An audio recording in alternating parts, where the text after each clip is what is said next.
Hello దోస్తులు, ఎట్లున్నారు? మస్తున్నారులే. సమయం ఎంతో విలువైనది. ఏ సమయంలో చేయాల్సిన పని అదే సమయంలో చేయాలి, లేకుంటే అదృష్టం అనేది చేజారిపోతుంది.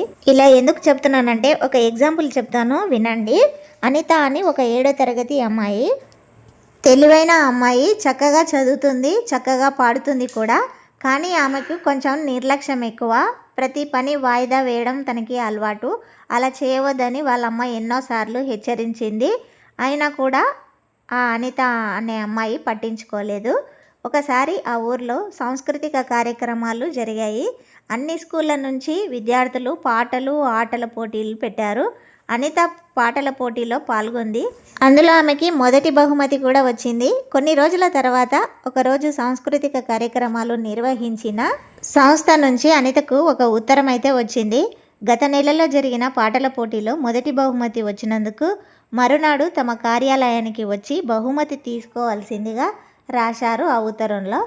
అప్పుడు అనిత ఆ ఉత్తరాన్ని పెద్దగా పట్టించుకోకుండా ఇంకెప్పుడైనా వెళ్ళి తీసుకోవచ్చులే అని నెగ్లిజెన్సీగా ఉండిపోయింది.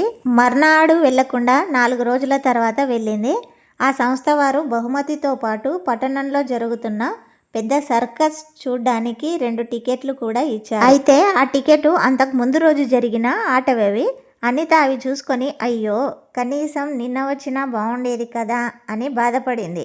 ఈ సంఘటనతో అనితలో ఎంతో మార్పు వచ్చింది. నిర్లక్ష్యంగా ఉండకుండా ఎప్పటి పని అప్పుడు చేయడం స్టార్ట్ చేసింది అనిత. దీన్ని బట్టి ఏమర్థమైంది, మనము ఏ పని చేసినా కూడా చేద్దాంలే, రేపు చేద్దాంలే, ఇంకా టైం ఉందిలే అని ఎప్పుడైతే నెగ్లిజెన్సీ చేస్తామో అప్పుడే మనకే లాస్ ఉంటుంది.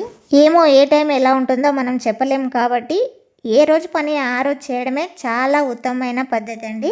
నేను కూడా కొన్ని విషయాలు అలాగే చేస్తాను. వాయిదా వేయడం అప్పుడప్పుడు అలవాటు ఉంది నాకు కూడా.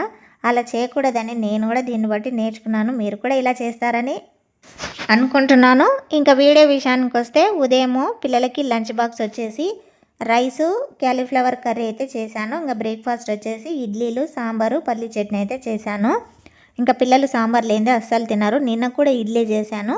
ఇంకా పిండి మిగిలిందని ఈరోజు కూడా ఇడ్లీ చేశాను. సాంబార్ అయితే నిన్ననే అయిపోయింది. మళ్ళీ కొత్తగా ఈరోజు అయితే ఇడ్లీ చేశాను. చేసిన తర్వాత పిల్లలకైతే లంచ్ బాక్స్ పెట్టాను. అన్నము, క్యాలీఫ్లవర్ పెట్టేసి పిల్లలకు ఇడ్లీ, సాంబార్ అయితే తినిపించాను. పల్లి చట్నీతో అస్సలు తినరు పిల్లలు. ఇలా పెట్టిన తర్వాత మా పాపను రెడీ చేసి స్కూల్కి అయితే పంపించాను పిల్లలకి. ఇదంటే ఇవాల్టి లంచ్ బాక్స్ వీడియో.